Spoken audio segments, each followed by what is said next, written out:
안녕하십니까. 토요 법회를 시작하겠습니다. 오늘은 사념처 명상의 세계의 교재 566쪽입니다. 지난 시간부터 이어서 고진멸도 사성제에 부처님께서 말씀하신 그 경전의 내용을 한 단락씩 풀어서 설명을 하고 있습니다. 지난 시간에는 여기 괴로움이라고 있는 그대로 안다를 했고, 또 괴로움의 성스러운 진리는 무엇인가 라고 해서 여러 가지 종류의 괴로움을 공부했고, 오늘은 태어남에 대해서 한번 살펴보겠습니다. 삐꾸들이여, 그러면 태어남은 무엇인가? 이런저런 생명의 무리 가운데서 이런저런 생명들의 태어남, 출생, 도래함, 생김, 그것들의 수태, 그것들이 존재로 들어옴, 5가지 무더기의 나타남, 감각 장소의 획득, 이것을 일러 태어남이라 하고 한다. 부처님의 말씀입니다.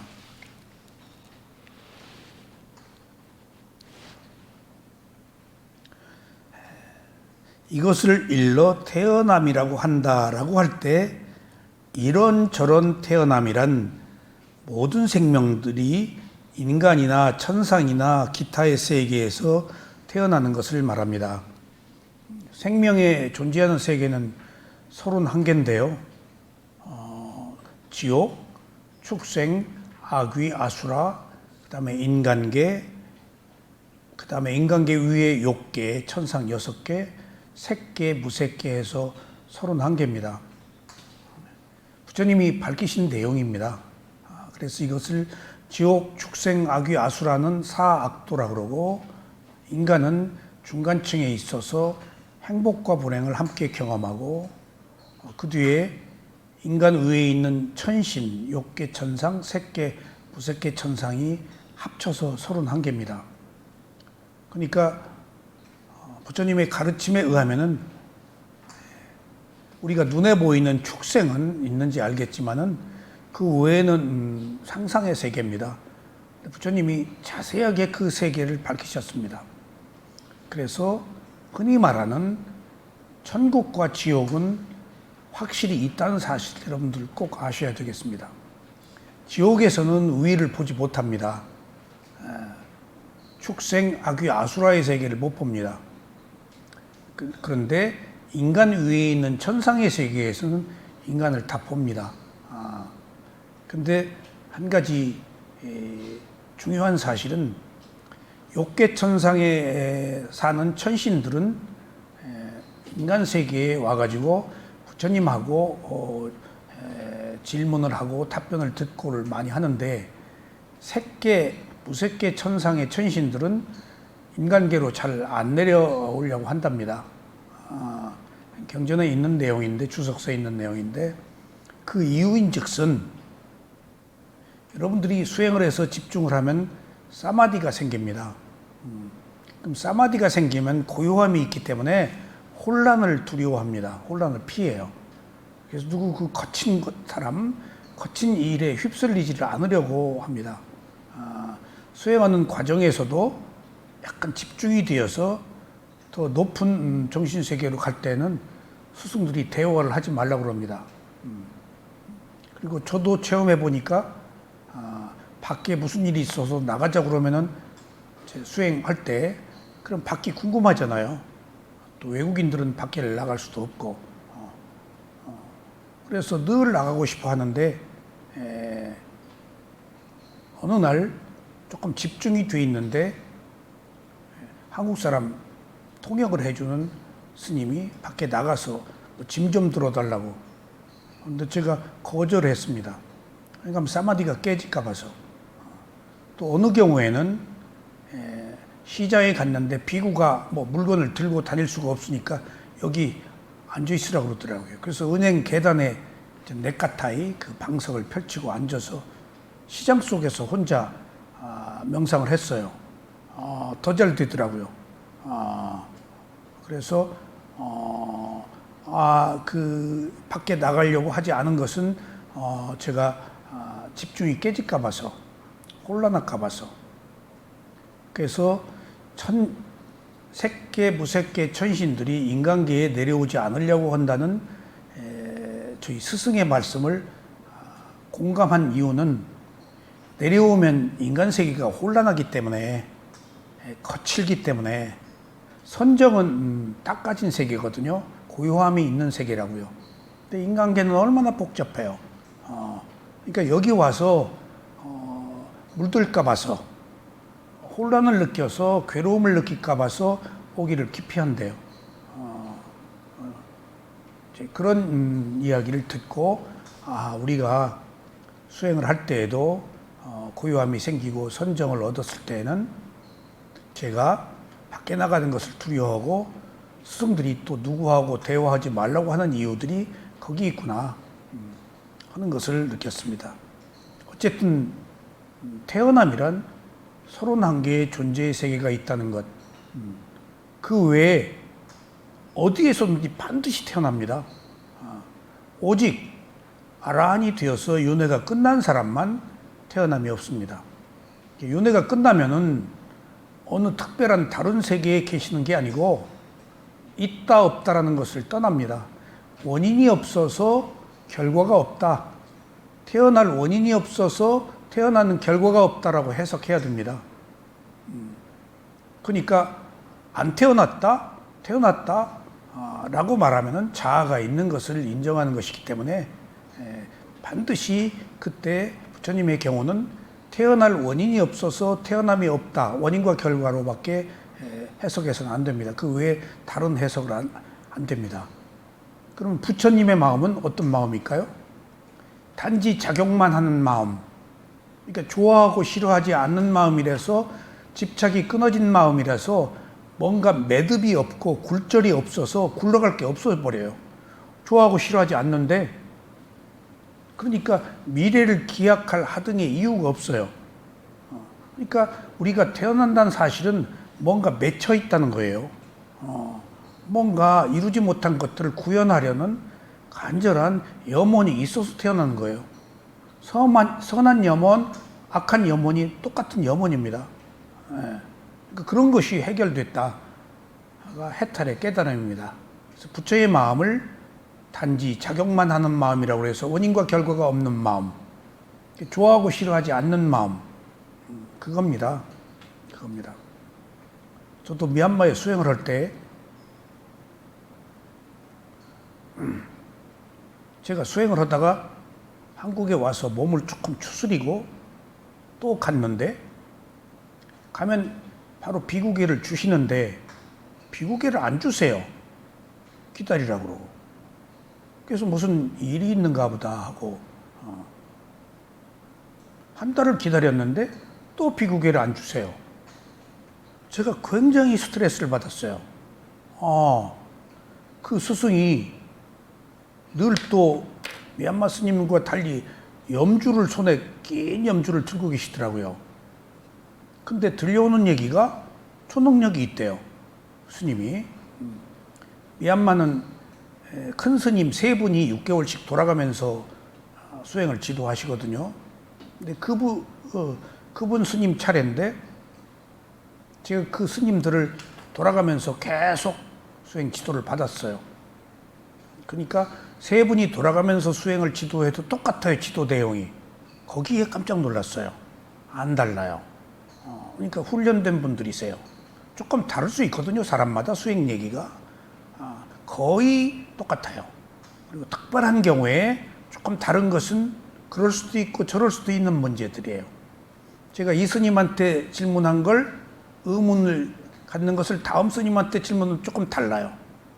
그럼 또 그 다음 스님한테 그것을 질문하면 이럴 수도 있고 저럴 수도 있다. 돌이켜보면은 두 분의 얘기가 똑같아요. 달라도 이럴 수도 있고 저럴 수도 있어요, 상황이. 그러니까 이 수행이라는 것은 탁 찍어서 이것이 정통이다, 꼭 이래야 된다라는 것은 없습니다. 조심하셔야 돼요. 딱 이래야 된다 그러면은 함정에 빠져요. 근기가 다르고 상황이 다르기 때문에 어느 경우에는 그렇게 할 수도 있고 어느 경우에는 이렇게 할 수도 있어요. 선택지가 있어요. 꼭. 큰 틀 안에서 총론은 정해져 있지만은 강론이 있다는 사실을 꼭 알아야 돼요. 그러니까 꼭 무엇이어야 된다라고 하면 그것은 자충수예요. 근데 그 스님이 길을 안 주시는 거예요. 근데 그 스님이 능력이 있다. 그래서 제가 별 생각을 다 했어요. 내가 전생에 무슨 죄를 저질러서 지금 그러니까 한 달이 지나도 안 주시길래 내가 또 달라고 또 비구계를 받는 것과 받지 않는 것이 받지 않으면 조금 자유로워요. 제가복을 입기 때문에. 근데 비구계를 받으면 내가 비구 계율 안에 있기 때문에 스스로 청정하려고 노력해요. 사실 비구계 받고 비구 옷 입고 있다가 벗으면요 굉장히 초라해요. 새 속에 떨어져 있기 때문에. 그리고 아마 스님들도 너 못 보겠다 다시 개 받고 다시 입고 수행해라 가지 말고 저도 그렇게 위축돼 있는데 딱 스님도 그러시더라고요. 그래서 나중에 별 생각을 다 했어요. 뭘 보신다는 분이 제가 과거 허물이 있어서 그런 줄 알았는데 근데 알고 보니까 한국인 수행자들이 비구 개를 받고 오후에 뭘 먹는다는 거예요. 다 알아요, 스님들은. 정보가 다 들어가요. 근데 외국인들이라서 뭐라고 하지는 못하고 미얀마 스님들은 옷 벗겨버려요. 그래서 통역을 통해서 들은 얘기인즉슨 나를 위해서 그랬다는 거예요. 나를 위한 것이 뭐냐? 비구 개를 받고 오후에 불식인데 숨어서 뭐 먹으면 계율을 어기는 거라서 수행이 안 된대요. 그러니까 옷 입고 먹으라는 거예요. 어차피 먹으려면은 그러니까 그 계율이라는 것이 일단 받은 것과 받지 않는 것의 차이예요. 그래서 거기에 또 제가 감탄했어요. 달라고 그러면 무조건 주실 줄 알았는데 수행자의 근기를 돕기 위해서 이 아이면은 어차피 먹어야 된다면 한국 수행자들이 살살 그리고 나가지 못하니까 거기 시자들을 시켜서 돈 좀 주고 뭐 계속 물건을 사날라요. 그럼 그게 다 반드시 그 봉지가 쓰레기통에 들어가 있다고요. 반드시. 그러니까 알 수 있는 정보는 많아요. 그리고 그 사람들이 또 인터뷰할 때 또 보고한대요. 그런 얘기들이 있더라고요. 그래서 나중에 비구 개를 받고 수행을 했지만은 하여튼 우리가 모르는 세계에 대해서 부정하지 말아야 돼요. 그리고 어느 스님의 경우는 천당과 지옥이 어딨냐? 현재 내 마음속에 지옥이 있고 천당이 있다라는 말도 맞아요. 현재 내 마음이 천당이면은 그런 사람들은 천국으로 가요. 현재 내 마음이 지옥이면은 지옥으로 가요. 근데 현재 내 마음 안에 천당과 지옥이 있지 어디에 천당과 지옥이 있냐라는 것들은 부처님의 말씀을 부정하는 겁니다. 자, 자명하잖아요. 현재 선한 마음을 가졌으면 죽음 이후에 선한 곳으로 가야 될 거 아니에요. 현재 악한 행위를 했으면 악한 과보를 받는 것이 당연한 수순 아니겠어요? 이건 매우 합리적인 생각입니다. 그냥 뚝 잘라서 유야무야 그냥 없는다는 것이 사물의 이치에 맞지 않잖아요. 원인과 결과의 입장에서 본다면.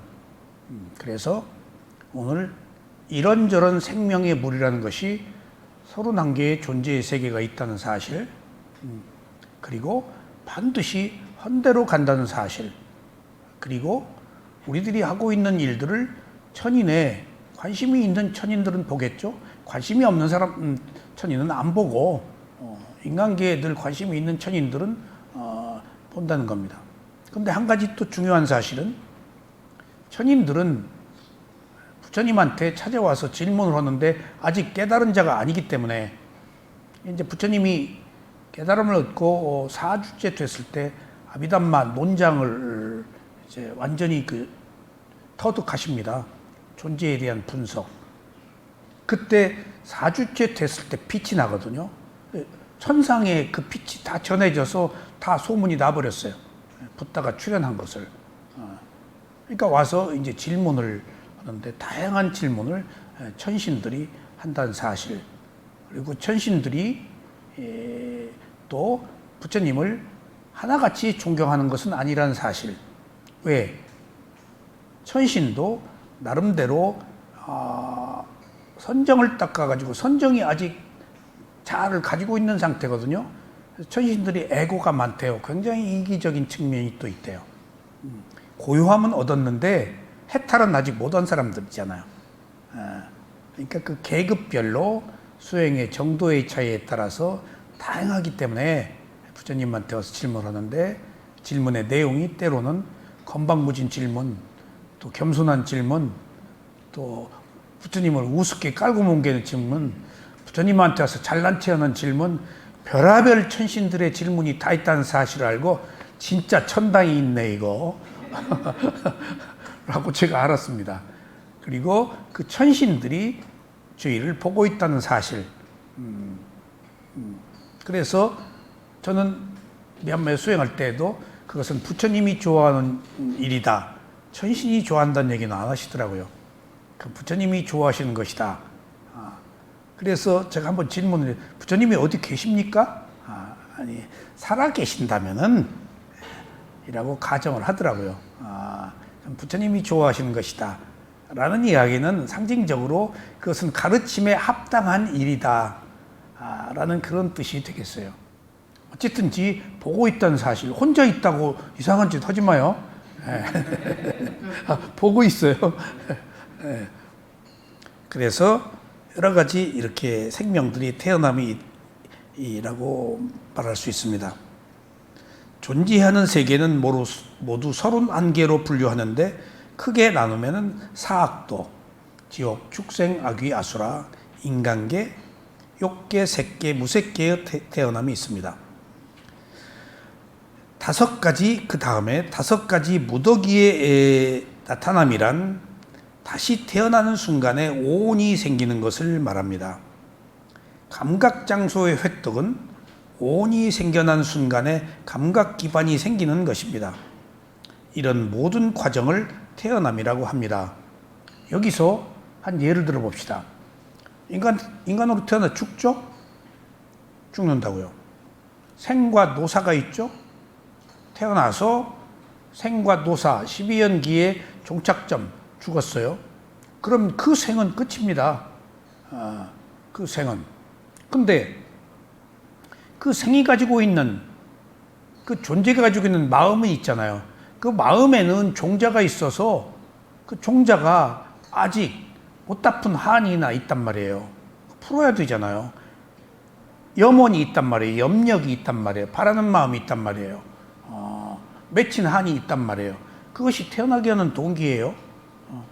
죽을 때 마음이 상태가 바로 태어난 마음으로 연결돼요. 그래서 죽을 때의 마음과 태어날 때의 마음, 태어난 때의 마음이 재생 연결식이에요. 그리고 태어날 때의 마음, 태어나는 순간의 장소, 그 다음에 그 생명의 상태, 인간으로 태어났을 남녀, 수명, 지능, 모든 것을 결정합니다. 죽기 전에 마음이 태어난 마음으로, 그러니까 죽을 때 무슨 생각을 했느냐에 따라서 지옥, 축생, 악귀, 아수라, 사악도에 결정되는 거예요. 죽을 때 마음이 원인이 되어서 죽고 나서 태어나는 결과, 거기 새로 시작하는 거예요. 그러니까 우리가 수행을 한다는 사실은 죽을 때 무슨 마음을 먹느냐 하는 문제예요. 예를 들면은 훌륭한 지인을 만나서, 그런 일 많습니다, 경전에. 지옥에 떨어져야 되는데 훌륭한 지인을 만나서 그래도 선업의 공덕이 있어서 딱 인간으로 태어나거나 천상에 딱 태어나요. 그러면은 인간으로 태어난다는 것은 굉장한 거거든요. 천상에 태어나는 것도 대단한 것일 거고. 그래서 선업의 공덕의 영향을 받아서 좋은 가문에 태어나고 좋은 상태로 태어남이 생겼단 말이에요. 그런데 보세요. 좋은 머리, 좋은 가문, 선업의 공덕을 받아서 좋은 환경에 태어났다고 해서 그 사람이 좋은 사람이 되나요? 아니에요. 악업의 공덕이 있으면 좋은 곳에 조건이 성숙되어도 바로 악업이 치고 돌아요. 그러니까 죽을 때 마음의 상태에 따라서 다음 생에 태어남이 결정되지만은 꼭 그대로 되지는 않는다. 악업이 많으면은 선업의 조건 속에서도 악업이 나타난다. 그러니까 저는 오래전에 이 12연기를 공부하고 미얀마 스승한테 그 다음에 경전을 보는 조금 더 깊은 의식이 생겼어요. 한 인간의 태어나고 죽음, 업의 과보가 적용되는 사례들이 경전이에요. 경전의 히스토리가 인간의 생명의 태어나고 죽음 속에서 연속되는 그런 일련의 과정들이에요. 근데 끊임없이 반복되는 그런 과정 속에서 이것은 이러고 저것은 저러고 이런저런 생명들이 이런저런 과보로 이런저런 삶의 막을 내리고 다음 생에 또 그게 연속되고 하는 것들을 큰 시각에서 이렇게 스크럼해서 볼 수 있었다고요. 그러고 보니까 좋은 것이 좋은 게 아니더라고요. 좋다고 결정된 게 아니에요. 좋아도 나쁜 일이 생기더라고요. 그런 것을 저는 훌륭한 지위에 머물고 자살하는 사람,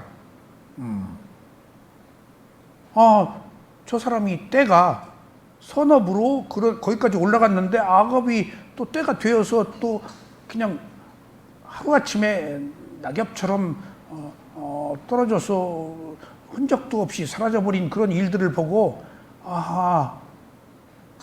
계속해서 선업을 쌓는 길밖에 없구나. 언제 어떤 악업이 치고 들어와서 나를 고통에 빠지게 할지 모르겠구나.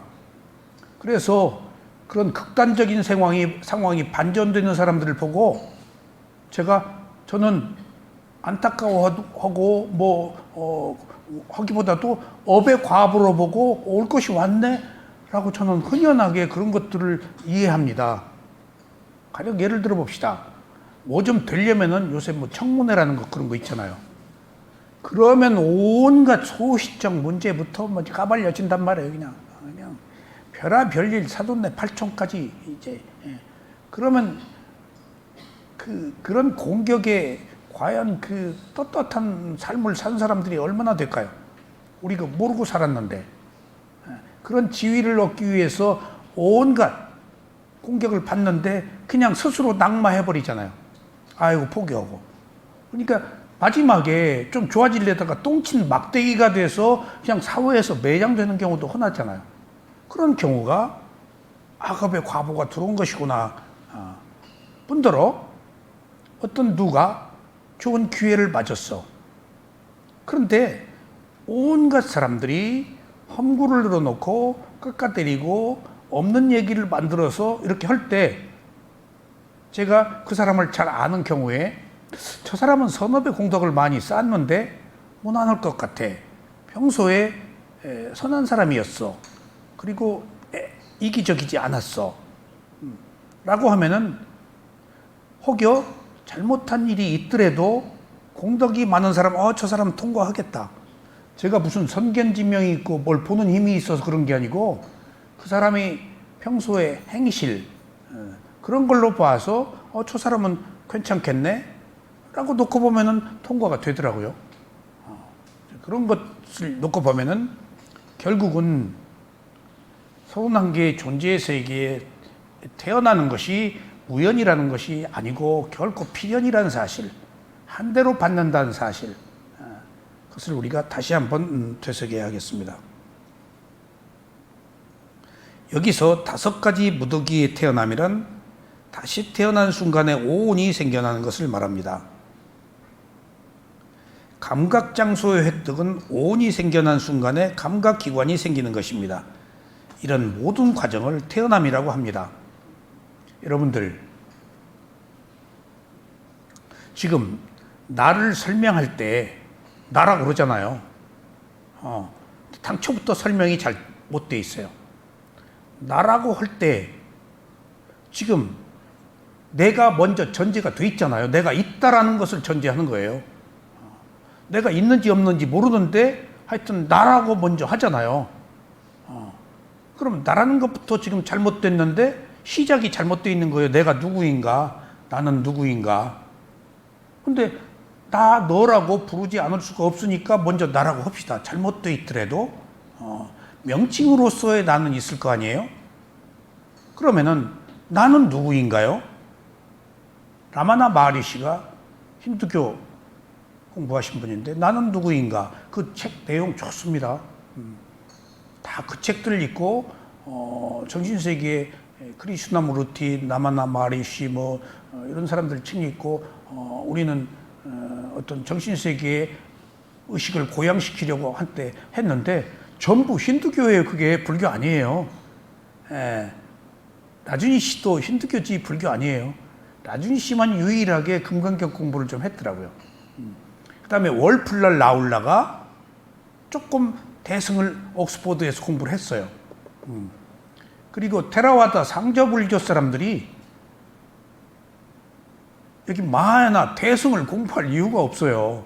근데 희귀하게 스리랑카 담마키티 스님이 한국에 와가지고 한국말을 하고 동국대학교 석사 공부를 하고 박사 코스를 하고 참으로 희귀한 존재가 출연했어요. 그러기 어렵거든요. 그 사람들이 여기 뭐로 못났다고 배우러 와요. 근데 또 한국말을 하지.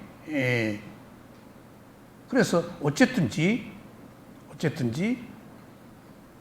라마나 마하리시가 나는 누구인가 라고 했을 때 내가 있다 없다를 떠나서 한번 그 스승의 구루의 얘기처럼 한번 들어가 보자고요. 중요한 문제예요. 나는 누구인가요? 정신과 물질이에요. 그것을 기독교에서는 영혼과 육신이라고 그러죠. 정신과 물질, 영혼과 육신, 몸과 마음이 있는 것은 누구나 안다고요. 거기까지예요. 나는 누구인가?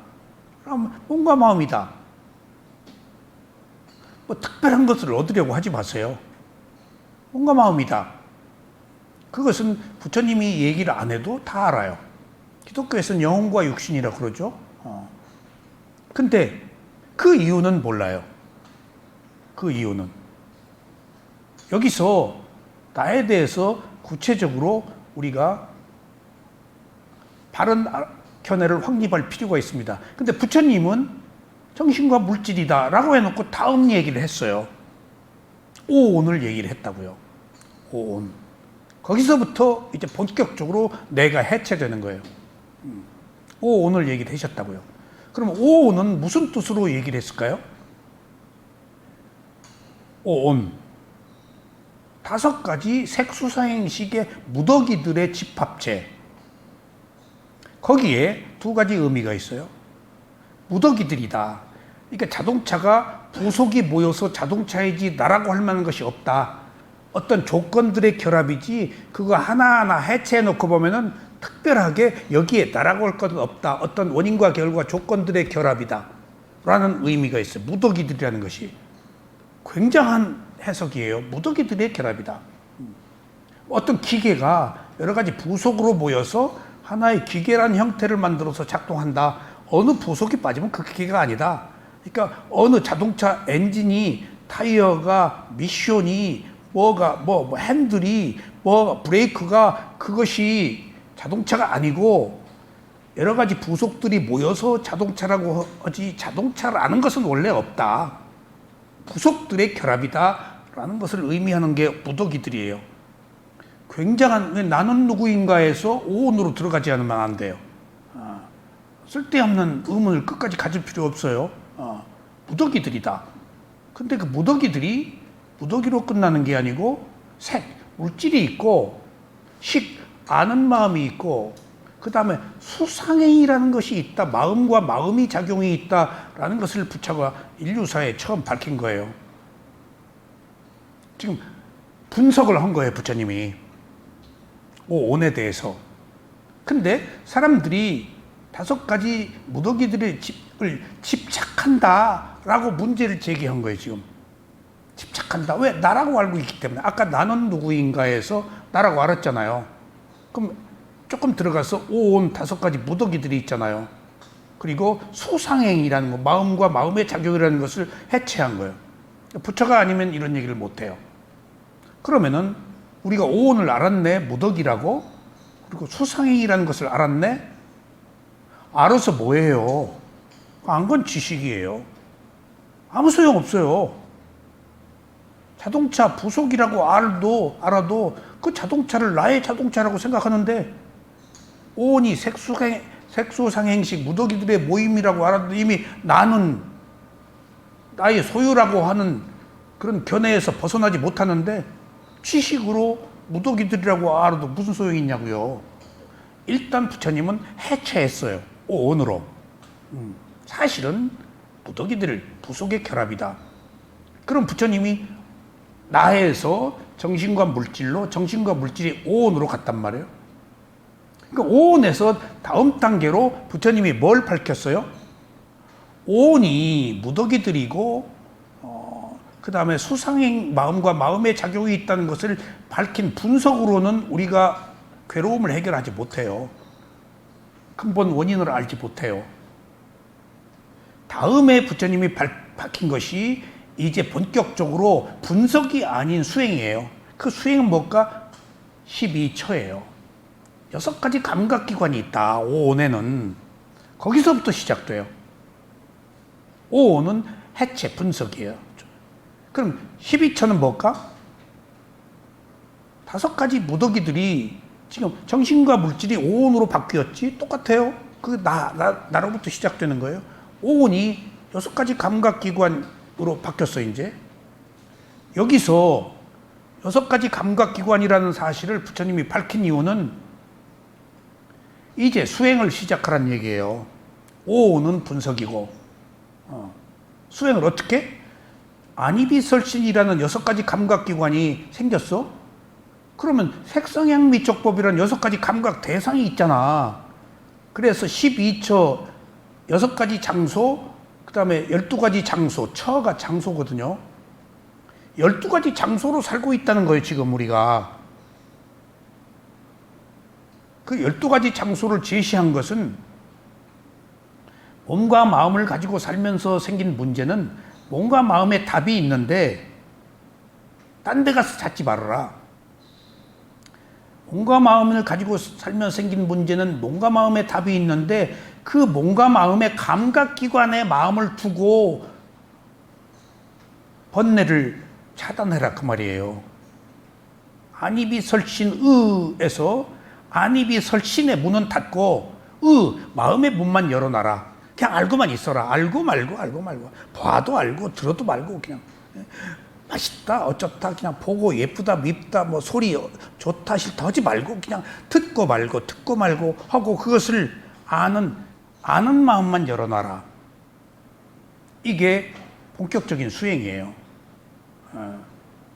그러면은 6가지 감각기관이 6가지 감각 대상과 접촉했을 때 무엇이 있어서 이제 알죠? 6가지 아는 마음이 18개가 그 뒤에 나오죠. 12처인데 18가지는 세계 할 때 로카, 개를 쓰는데 이것이 한 인간이 몸과 마음을 가지고 생긴 우주를 말해요. 세계라고 하는데 그것이 한 인간이 가지고 있는 정신과 물질의 정신세계의 총체적 실체다. 총체적인 상태다. 그러니까 그거 이상은 18개 이상은 벗어나지 마라. 그 이야기는 6가지 감각기관이 감각 대상에 부딪혔을 때 6가지 아는 마음이 일어날 때 그 아는 마음을 다스려 가지고 감각기관에 마음을 두어서 좋다 싫다 하지 말고 그냥 알고만 있어라. 거기까지예요. 그러니까 내가 정신과 물질로 온으로 존재를 분석하고 6가지 감각기관이 감각 대상에 부딪혔을 때 6가지 아는 마음을 알고만 있어라 라는 것이 깨달음이고 아까 제가 모두에 말씀드린 단지 작용만 하는 마음을 갖게 돼요. 그 과정에 이제 집중이 되어서 무상고무아의 지혜가 나서 나라고 할 만한 것이 없다는 것을 알아서 단지 그냥 알고만 마는 거예요. 알고만 마는 거예요. 정말. 그러니까 바꾸어 얘기하면은 오늘 제가 어저께 4년 만인가 몇 년 만에 미얀마 스승들하고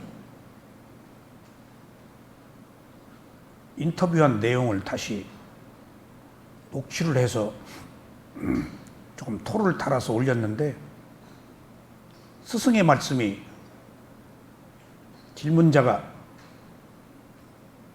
여기 이게 선원에 있으니까 밖에 궁금하고 또 밖에 있을 때하고 여기 오니까 뭔가 제약도 있고 뭔가 조금 다릅니다. 그러니까 스승이 세속과 출세관은 다르다. 세속에서는 별의별 일이 있어서 자기 자신의 감각기관을 알아차릴 틈이 없겠지만은 출세관, 명상원에 왔다면은 너는 감각기관에 마음을 두고 문을 다 닫아라. 그러려고 왔다. 그냥 아는 마음만 가져라. 여기 왜 왔냐? 감각기관에 마음을 두고 다른 거 끊으려고 왔다. 그게 출세관이다. 그래서 제가 그런 얘기를 우리가 많이 나누었잖아요. 그리고 책에도 있고 새삼 요점 정리를 하게 되어서 참 이렇게 확실한 것을 아무리 얘기해도 또 새롭고 또 아무리 들어도 이대로 못하고 답은 나와 있네. 볼 때 보이네. 들을 때 들리네. 냄새날 때 냄새나네. 하고 감각기관에 마음을 두면 되는 것이 무슨 그렇게 말이 많고 무슨 방편이 그렇게 많고 그게 안 되니까 다양한 얘기를 하는 거예요 지금. 그냥 알고 바로 듣고 바로 하면 끝이에요. 그런데 우리가 알고 말지를 못하니까 그냥 이런저런 부연 설명을 해서 복잡하게 만드는 거예요 지금. 은현 씨, 철학이란 뭐예요? 예? 지적 사유? 너무 격하네 철학을. 하이데크가 철학을 뭐라고 한지 알아요? 선인의 문화적 유산을 향락하려는 자를 자기 자신의 가혹한 운명 속으로 불러들이는 것이다 라고 그랬어요. 복잡하지? 그럴듯해 이게. 뭔가 이 틀린 얘기는 아닌 것 같아. 자기 자신의 가혹한 운명 속으로 불러들이는 데 있대. 내가 철학을 쉽게 얘기해 줄까? 쉬운 것을 복잡하게 얘기하는 게 철학이에요. 쉬운 것을 복잡하게 얘기하는 게 철학이에요.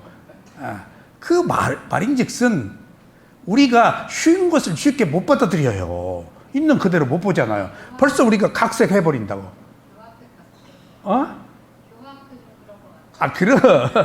그러니까 그게 대기설법이라 그 사람을 이해시키기 위해서 알아차려 하면 끝나는 것을 그냥 이런저런 뭣도 바르고 다 지지고 뒤집고 뭐 해서 조금 이해시키려고 알아차려 하면 되는 것을 들어서 놓아라, 뭐 일어났다 꺼져라, 쉼을 봐라 어쩌고 저쩌고 하는 것은 우리들의 견해를 조금씩 좁혀서 단순화시키는 과정들이에요.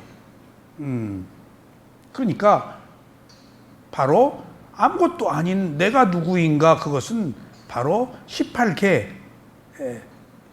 6가지 아는 마음에서 단지 알기만 하면 돼. 근데 그 아는 마음이 나의 마음이 아니야. 그 순간의 마음들이지. 그러니까 나는 없어. 그러니까 나는 누구인가, 이 먹고 이것은 먹고 이놈은 먹고 라고 할 때 이놈이 나라는 것이 전제되면 천년만년 가도 이놈을 못 찾아요. 부처님 같이 이렇게 단계적 과정 아셨어요? 정신과 물질로 오온으로 12처로 18개로 가야 어떤 조건에 의해서 끊임없이 연속되는 마음만 있구나 하고 무상고무를 알아야 답이 나오지. 그냥 질문에 함정에 빠져서 나는 누구인가 라고 그 나를 천년만년 찾으려고 해도 나는 나요. 질문이 잘못되어 있어요. 아셨죠? 근데 어차피 우리는 잘못된 질문을 가지고 끝없이 살고 있어요. 내가 없다는 것은 상상해 볼 수도 없었으니까 이런 부처님의 가르침 5온, 12처, 18계 이런 것으로 존재를 분석해서 그것은 낱낱이 조건에 의해서 흩어졌다 일어나고 사라지는 연속적 현상이라는 것을 알지 못하면은 여기에 이런 지혜에 이를 수가 없죠. 내가 누구인가를. 그러니까 나라고 하는 것부터 잘못되어 있어요. 단지 부르기 위한 명칭이에요. 안 부를 수는 없어요. 그러면 나 대신 거시기 머시기 하자고요. 근데 거시기가 내가 돼요. 부르기 위한 명칭은 세속적 관념이지만은 불가피 우리가 언어, 명칭을 사용해야 되기 때문에 관념은 필요한 겁니다. 그런 의미에서 그런 관념을 뛰어넘는 그것이 가지고 있는 실제가 무엇인가 하는 것들을 알기 위해서 지금 몸과 마음의 느낌을 보는 거예요. 자, 이제 김 교수님 이제 나에 대해서 이제 좀 이제 좀 정리가 되셨죠? 뭐 질문 있어요? 아니, 부르기 위한 명칭이다. 부르기 위한 명칭이다? 장기이고요. 네. 정신과 물질만 있는데 조건이 아니라. 그러니까 정신과 물질인데 부처님의 오온을 제시하고 12처와 18계를 제시해서 그게 나라고 할 것도 없다는 게 밝혀진 거예요, 지금. 예, 그게 부처님의 가르침이에요. 그게 위파사나를 통해서 이제 지혜 수행을 놓고 나라고 달라들어서 보면 없어. 나라고 할 것 없이 그냥 놓고 보면은 이제 그런 단계적 과정이 생기는데 그게 위파사나의 분리해서 보는 객관적 시각이다 이거지. 예, 그게 지혜 수행이다. 여론이 조금씩 없어지고 있습니다. 그렇죠? 예. 자, 다음에 비구들이여 그러면 어떤 것이 늙음인가? 이런저런 생명의 무리 가운데에서 이런저런 생명들의 늙음, 노쇠함, 부서진 이빨, 휘어진 머리카락, 주름진 피부, 활력의 감소, 감각 기능의 쇠약, 이것을 일러 늙음이라고 한다 라고 할 때 늙는 것은 볼 수 없습니다. 뭔 소리예요? 제가 한 말이에요 이게. 뭔 소리예요? 네. 다만 이빨이 빠지거나 머리가 휘어지거나 얼굴에 주름이 생기거나 기운이 떨어지거나 감각 기능이 쇠퇴할 때 늙음은 알 수 있습니다. 그래서 이러한 결혼을 통해서 본 현상을 늙음이라고 합니다. 순간순간 하나의 현상들을 볼 수 있지. 그리고 사실은 내가 무엇을 하려고 이 말을 했는지는 모르겠지만은 마음은 늙질 않아요. 몸은 물질은 늙어요. 그러니까 물질과 정신이 성향, 요소가 달라요. 요소. 물질도 변화하고 마음도 변화하지만은 마음은 늙지 않고 변화해요. 지금 은현 씨가 늙었다고 생각해? 솔직히 늙어도 늙었다고 생각 안 해. 물론 그게 욕망이지만은, 그러니까 마음은 대상을 아는 기능이기 때문에 늙고 자시고 하질 않아. 물질은 변화해. 물질은 보이는 모양이니까. 근데 마음은 보이지 않는 비물질에서 아는 마음이기 때문에 아는 마음이 늙고 자시고 해. 그러니까 바꾸어 얘기하면은 질문이 안 되는 것을 우리는 질문할 수가 있어. 당초 질문이 성립되지 않는 것을 우리는 질문을 한다고. 그러니까 그런 의미로 제가 말한 것 같습니다. 붓다는 괴로움만 있는 것을 말하지 않았습니다. 괴로움의 원인이 가래인 것을 밝히고 괴로움의 소멸은 가능한 것이고 이 괴로움의 소멸을 위해 팔정도 위파사나의 길로 갈 것을 밝혔습니다. 괴로움은 와서 보라고 나타난 현상이지 이것이 우리를 괴롭히기 위해서 나타난 현상은 아닙니다. 제가 제일 많이 쓰는 용어인데 이게 스승한테 다 배운 얘기입니다. 괴로움은 와서 보라고 에이 빠식고 아니 스승 얘기가 아니고 부처님 말씀이야. 와서 보라고 나타났다. 여기 있다고. 괴로움이 있다고. 이건 하나의 현실이라고. 그리고 괴로움은 하찮고 실체가 없는 것인데 네가 크게 생각한다고. 늙어서 죽는 것은 현상계의 질서인데 안 늙으려고 하지 말라고. 네가 손해본 거 잘못한 거 네가 지금 욕심 부려서 지금 잘못 생각해서 한 걸 뭐 나중에 괴롭다고 남 원망할 필요 없다고. 누구 탓이야 이게. 태어난 게 누구 탓이냐고. 부모님 탓이야? 복합적인 여러 가지 조건들이 있지. 5가지 조건들이 있죠. 근데 거기에 나의 책임도 항상 가장 빠지지 않고 우선하는 거예요. 꼭 나만의 문제는 아니야. 어떤 사회적 문제도 있어. 복합적인 요인들이. 근데 결정적인 것은 내 책임이에요. 내가 선택 안 하면 되는데 나의 의도가 선택을 한 거란 말이야. 그러니까 결론은 내 탓이에요. 그러나 와서 보라고 나타나는 현상에 오히려 괴로움을 가중시키는 것이 모든 생명의 삶입니다. 와서 보라고 나타났는데 우리는 피하고 거기 짜증을 부리고 반작용을 일으키고 안 괴로우려고 하고, 지금 치해로 괴로울 만한 일이 있으니까 괴로운 짓 하지 말아라 앞으로 하고 나타났는데 벗어나려고 하니까 거미줄에 걸려서 거미의 먹이가 되지. 꼼짝 못하잖아. 그냥 아등바등.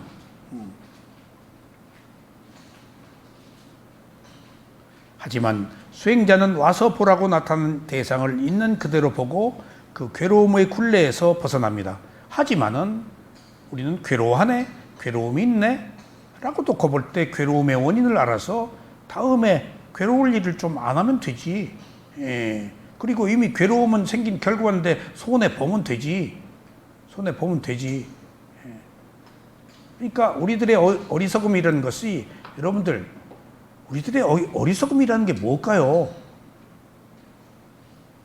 어리석음이 뭐죠? 횡재하려고 그러는 게 어리석음이에요. 합당한 일을 하지 않고 이익을 보려고 그러는 게 어리석음이에요. 그러니까 우리들이 하는 일마다 큰 이익을 얻고 횡재를 누리고 자기만 선택되기를 바라는 그것 때문에, 그것이 번뇌예요. 그러니까 우리는 좋은 번뇌의 먹이에요. 이익을 얻으려고 눈이 멀어 있다고요. 그러니까 그게 낚싯밥인지 덫인지 모르고 덜컥, 이 사회에서 일어난 모든 현상들이 그렇잖아요. 정말 저도 별의별 일들이 참 많았습니다. 정말입니다. 정말입니다. 사기도 이렇게 당하고, 근데 가만히 보면은 그 사기에는 반드시 나의 이익이 있어요. 뭔가 장밋빛 뭘 제시한다고요. 정말. 그러니까 그런 가능성이 없으면 안 넘어가죠. 근데 자기 놈의 이익이 문제라고요. 그러니까 뭐가 번뇌를 가져와요? 이익이 번뇌를 가져오는 거예요. 그럼 이익과 손실에서 발품 경계의 가장 첫 번째가 이익과 손실인데, 지금 이익을 얻으려고 그러는 것이 어리석음이단 말이에요. 왜 이익을 얻으려고 그러죠? 내가 있어서. 그러면 내가 있어서 이익을 얻으려고 그러다가 결국은 괴로움이 생기잖아요. 그러면은 내가 있어서 이익을 얻으려고 생긴 괴로움의 결과가 지금 나를 구렁텅이에 빠뜨린 번뇌가 돼버렸단 말이에요. 그 번뇌가 괴로움이란 말이에요. 그러면은 괴로움은 불이익입니다. 이익이 아니고 손실이에요. 함에도 이익인 줄 알고 착각해서 가져온 결과 아니에요. 그러면은 결국은 괴로움은 또 뭐죠? 괴로움이 이익이 있어요, 없어요? 이익이 없죠? 그럼 이익이 없는 것은 뭐냐고요? 악이에요. 선이 아니고. 유익한 것은 선이고 악은 이익이 없다고요. 그러면은 결과적으로 이렇게 추리해서 결론을 내보면은 내가 있어서 내 것을 우선하려고 그러고 집착하고 눈이 멀어서 움켜쥐고 그것으로 인해서 괴로움을 겪고 그 괴로움이란 번뇌를 벗어나지 못하는, 그러니까 불이익을 겪는 그것이 악에까지 지금 빠져 있단 말이에요. 갈수록. 그러면은 나를 괴로움으로 이끄는, 악의 구렁텅이로 빠뜨리게 하는, 눈을 멀게 하는, 어리석음에 멀게 하는 그것의 핵심 원인은 무엇일까요? 희비연계에선 무명이라고 하지만은 깨달음의 세계에선 자아라고 그래요. 유신견이라고 그래요. 시작은 나 때문이에요. 전부. 에고예요, 내가. 그러니까 우리는 너무 엄청난 것과 맞서서 지금 싸우고 있는 거예요. 자아와 무아의 관계에서 도무지 말도 안 되는 무아를 어떻게 하면 조금씩이라도 영역을 넓혀가느냐 하는 문제예요. 자아가 전부인 세상에서, 자아밖에 없는 세상에서, 내가 최고인 세상에서 어떻게 하면 인말이라도 그게 내가 아니고 그 순간의 마음이라고 알아가는 과정이 지금 깨달음이에요. 굉장히 어려운 길을 가고 있는 거예요. 이 세속에서는 전부 자아를 강화하지만은 출세관에서는 있는 그대로 보고 조금씩 자아를 무너뜨리는 거 아니에요. 그러면은 불이익에서 이익으로, 선에서 악에서 선으로 조금씩 결국은 존재하는 것의 특성인 무상고 무아를 알지 못하면은 우리가 괴로움에서 벗어나기 어렵고 어리석음에서 벗어나기 어렵다는 겁니다. 어리석음 자체가 자아니까, 자아가 악이니까, 악은 불이익이니까. 그래서 우리가 있는 그대로 보고, 과연 있는 그대로 보는 순간에는 적어도 내가 없단 말이에요. 그렇게 해서 잠시라도 나 없음에서 벗어나서 조금 여유를 갖고 진짜 내가 없는가, 내 마음대로 안 되는 것들을 알아가는 과정이 비파사나 수행의 단계적 과정의 지혜입니다. 이게 오랫동안 쌓여온, 켜켜이 쌓아온 고정관념으로부터 벗어나기가 쉽지가 않습니다. 이유는 자아와 무아의 차이예요. 근데 이것을 드러내지는 못합니다. 왜? 무아는 말도 안 되는 얘기니까. 온갖 마음이 있는데 이게 내게 아니라고 누구나 상상할 수 있겠어요? 말이 되냐고요. 그러니까 5,000년 전에 선사시대에 저 워커힐 건너편에 그게 무슨 동인가? 잊어버렸네. 거기 선사시대에 한가 유적지 있잖아요. 에? 암사동. 내가 거기 지나가면서 늘 본다고. 5,000년 전 선사시대의 유적지. 그때 5,000년 전에 부처님이 무아, 그러면 선사시대 무아가 보고 하지 않았을까? 그리고 내 피식 웃어요. 그러니까 2500년 뒤에 부처님이 무아를 설해서 사람들이 알아들을만 하니까 그때 출연한 거예요. 부처님이 아무 때나 출연하지 않아요. 자기 법을 펼만한 때가 도래했을 때 출연한다고요. 그래서 내가 5,000년 전에 안 태어나고 지금 태어난 것이 다행이네. 지금 무아를 잘 모르지만은 우리가 알아가고 있잖아. 진짜 무아라고 알았다가도 얼른 그냥 조금 고개만 돌리면 자아가 돌아버리지만은 얼마나 무아를 아는 시간이 많냐가 지금 얼마나 우리가 괴로움으로부터 벗어나느냐 하는 문제입니다. 자,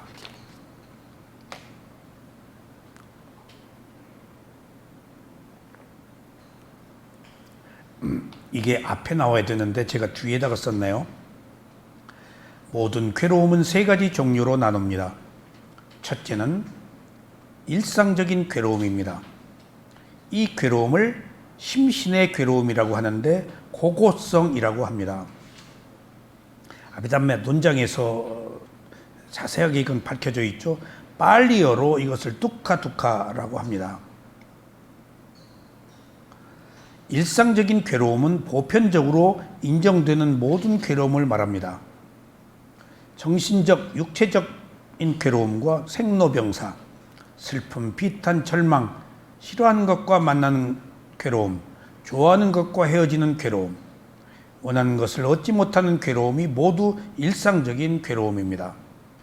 그러니까 이것은 괴로움이라고 할 것도 없는데 따져놓고 보면은 이런 사소한 괴로움을 끌어안고 있는 이유는 전부 자아가 있어요. 내 감각적 욕망이 있고 내 뜻대로 안 돼서 그런 거예요.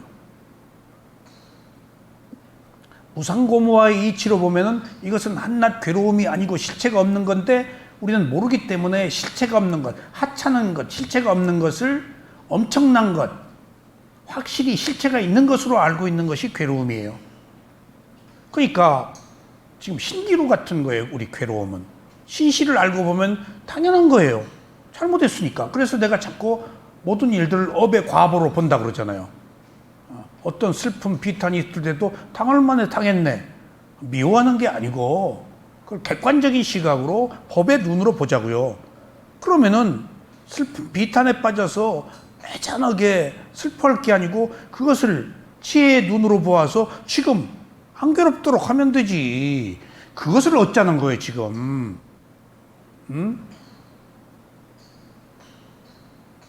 은현 씨, 땅에 떨어졌으면 어떻게 하고 일어나야 돼요? 땅에 넘어졌어요. 그럼 어떻게 하고 일어나야 돼요? 예? 뭘 주어요? 진주?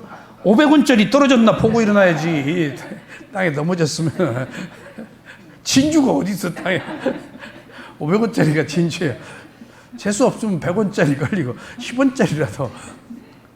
땅에 졌으면 떼찌 하지 말고 그냥 넘어졌는데 땅은 못 보잖아.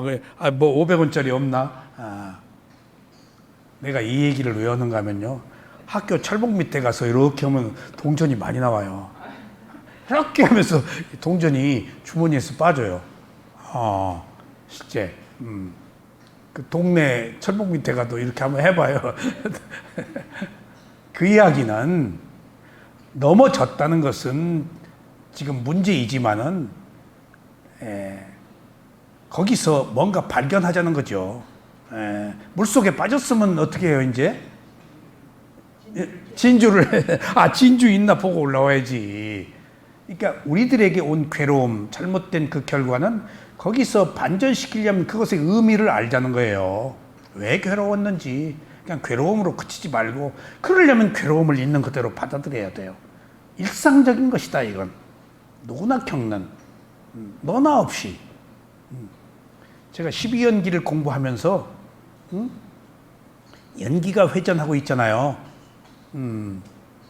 그러면 이제 12연기가 한 인간의 원인과 결과로 진행되는 연기예요. 근데 주석서에 이런 말이 있어요. 12연기를 공부하면 나의 원인과 결과가 지금 진행되고 있잖아요. 근데 주석서에서 또 대추나무의 방맹이로 내 머리를 때리는 귀절이 있어요. 지금 나만 회전하는 게 아니고 똑같이 회전한다고 쓰여 있어요. 누구나 회전한다고. 나만 회전하는 게 아니야, 지금. 나만 죽어서 태어나고 하는 게 아니고 누구나 똑같은 고제, 집제를 겪고 있는 거예요. 아라한이 되어야 벗어나요. 그러면 이 집제, 고제는 억울할 거 없어요. 누구나 겪고 있는 동변상린이에요. 나는 죽어야 돼. 나는 어째. 똑같이 죽어야 될 몸밖에 없어요. 죽지 마요. 나만 죽을 일 있는 거 아니야. 그런 일들이 너나 없이 함께 공유하는 것이라는 것. 주석서에 그런 귀절이 있더라고. 그래서 맞아, 내가 큰일 날 뻔했네. 맞아, 큰일 날 뻔했네. 똑같은 동병상련을 겪고 있어요. 그러니까 바꿔 얘기하면은 내가 조금 우월했어. 내가 조금 잘했어. 근데 상대는 몰랐어. 조금 약해. 연기가 회전함에 있어서는 똑같다 이거야. 모르는 것에 있어서는 똑같고. 조금 도토리 키재기로 우열을 따지지 마세요, 여러분들. 정말입니다. 알았다 몰랐다 해서 내가 우월감을 갖지 마세요. 그게 오히려 안 좋아요. 그래서 조금 상이한 다른 견해의 차이는 업의 과보로 보라고요. 업의 과보로. 그리고 다음에 어떻게 해야죠? 연민의 정을 가져야 돼요. 연민의 정을. 그러니까 다 이해해야 돼요. 제가 어떤 모임에서 어디를 가면서 하루 종일 같이 타고 다니니까 가는데 무슨 조금 긍정적인 얘기를 했는데 상대편이 나는 매우 서로 상호 소통하고 서로 교감하고 서로 돕고 하는 문제를 자연스럽게 일상의 삶을 얘기했는데 부정적인 삶에 긍정적인. 그분이 딱 받으면서 그런 얘기 어디 가서 하지 마세요. 왜요? 그 얘기는 잘난 체 같이 들렸는가 봐. 이런 말은 잘난 체가 아니고 선하게 살고자 하는 사람들의 일상적인 삶의 나눔에서 이런 것이 가능합니다. 근데 한 개인의 문제가 자기보다 존재가 우월한 잘난 체로 딱 받아들였는가 봐요. 탁 하고 그분이 저한테 그런 얘기를 할 사람이 아니거든요. 탁 하고 경쟁심을 느낀 거야. 자기보다 내가 우월하다라는 것들을 밝히는 것으로 느꼈는가 봐. 그래서 그래요? 아니 지금 기분이 나쁘세요? 어떻게 그렇게 반응을 하죠? 내가 너무 놀라서. 바꿔 얘기하면 아까 연민의 마음을 갖는다고 그랬지? 그러면은 연민의 마음을 갖고 사랑으로 자비, 연민의 마음을 가져서 동정하고 다음 단계에 뭐가 있죠? 희, 자비, 희는 뭐죠? 남이 잘된 것을 함께 기뻐하는 것. 그래야 사각지, 평등의 마음이 생긴다고 이런 일련의 과정들이 있어요. 근데 세 번째, 남의 잘된 일에 브레이크를 딱 걸고 어디 가서 그런 얘기하지 마서 나를 위하는 거야 이제. 내가 거기서 깜짝 놀랐어요. 아, 세상 사람들은 좋은 일, 교감하는 일들을 이렇게 부정적으로 볼 수도 있구나. 정이 뚝 떨어지대. 아, 세상이 이렇구나. 이럴 수도 있구나. 하고 희를 못 받아들여서 연민의 마음을 보냈어. 아, 이 사람이 갇힌 정신세계에 살고 있구나. 아직 못 터졌구나. 그러면은 비도 없어. 동정도 안 하는 거야. 자애도 없어. 아예 자비가 있어야 희가 되잖아. 그러니까 자비가 없으니까 남의 좋은 일을 함께 기뻐하지 못하니까 자비이사가 없는 거니까 그 사람 철저하게 세속적인 사람이야. 선정은 세속을 선정이라고 그러거든요. 출세관을 위파사나의 세계라고 하고. 근데 세속 중에서도 천박한 세속이야. 선정에는 자아가 있어요. 선정에는. 아직 지혜가 없어서 그렇지. 그 경계가 조금 애매합니다만은. 그런 것을 보고, 제가 보통 세상 사람들이 세간과 출세간에서 이렇게 인색하구나. 이렇게 남의 일을 용납하지 못하구나. 그러니까 없는 것도 만들어서 공격을 하지. 꼴을 못 보니까. 중요한 것은 꼴을 못 본다고. 그러면 꼴을 못 봐 생긴 괴로움은 나한테 있다고요. 남을 인정하고 존중하면 내가 편안하고 기쁜데 남의 꼴을 못 보면 내가 속박하고 옥박 지르고 내가 지금 안에 불을 지르고 있는 거 아니에요 지금. 내 가슴이 지금 남으로 인해 수검댕이가 되고요. 화가 심히 오르고 비교 우위를 내가 점하려고 하니까 이런 것들이 세속의 어리석음이구나. 이런 것들이 자아구나. 하는 것들을 제가 느끼고 섬뜩섬뜩해요. 근데 그렇게 호의적인 관계가 왜 그렇게 껄끄러워? 나 그냥 그 사람 연락 오면 그냥 헛웃음 치느라고 또 자기 버렸다고 할까 봐서 안녕하세요 하고 헛웃음 치느라고. 근데 마음속에는 탁 그 정이 떨어지는 거예요. 여기 섞이지 말아야 되겠구나. 섞이지 말아야 되겠구나. 그런 몰리에 오해하니까 우리가 모르는 세속에서 부딪히고 어울려 살면서도 조금 동급이어야 가는 거예요, 이게. 차이가 나면은 조금 힘들다고요. 그런 것처럼 우리들이 일상적인 괴로움, 고고선, 두카두카라고 하는 것들은 아무것도 아닌데 실제로 우리가 유신견 자아 때문에 만들어서 지금 괴로움을 겪고 있다는 겁니다. 몇 시에 시작했죠? 3시요? 그러면은 두 번째 변화로 인한 괴로움은